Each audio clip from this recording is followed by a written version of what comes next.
بدون لغه خشب. مثلا وبكل صراحه، مثلا المجال ديال الاعلام والمجال ديال الصحافه كانوا من بين النقاط اللي هما وضحوا على ان المغرب خصو يشتغل فيهم. مثلا راه يمكن لينا ندوزو ليله وحنا كنمدحوا بعضياتنا وتنهضروا في الامور اللي هما تمشات وغادا، ولكن الناس اللي تابعوا بطوله افريقيا راه ما شافوا كذا، والقنوات الاوروبيه الامريكيه، ولكن غادي نتكلموا على الحويجات مثلا اللي هما ما تمشوش. بحال مثلا الجانب ديال الصحافه، راه بكل صراحه راه ما كناش، راه كنا خارج التغطيه. هاد الحويجات هادو مثلا خصنا نشوفوهم، خصنا نسطروا عليهم.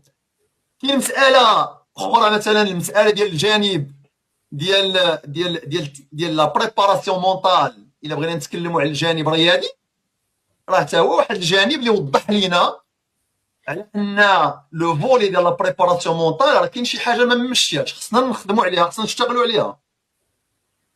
كاين واحد المساله واحده اخرى ديال المواكبه ديال الجماهير، واللي عندها علاقه بالصحه النفسيه ديال المواطنين. هذه حتى هي راه وضحت لينا على اننا راه خصنا نشتغلوا عليها. راه كاين 4 ولا 5 ديال الاوراش اللي توضحوا من خلال هاد لاكان، وهذا هو التحدي، اننا نشوفوا فين حنا ما مزيانينش.